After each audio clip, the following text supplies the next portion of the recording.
რთულია მამაოების ცხოვრება? რთული არის ბავშვები.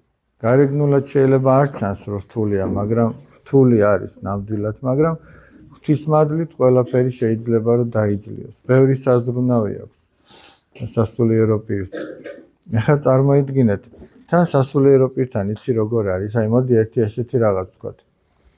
თუ ვინმეს რამე უჭირს, თუ ვინმეს სადღაც სატკივარი აქვს, თუ ვინმეს ვიღაც გარდაეცვალა, ვიღაც ავადმყოფია და გარდაცვალების პირას არის, ვიღაცას ოჯახში პრობლემები აქვს. ძირითადად აი ესეთი რაღაცებით მიდიან სასულიერო პირთან და ეუბნებიან მამაო ასე ვარ, ასე ვარ, ასე ვარ.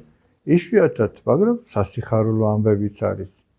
მაგრამ ძირითადად ის არის, რაც ტკივილია, რაც დაუშვათ აი სირთულესთან არის დაკავშირებული, საზრუნავი ძალიან ბევრია. და არის რთული, მაგრამ ღვთისმადლით ყველაფერი შესაძლებელი.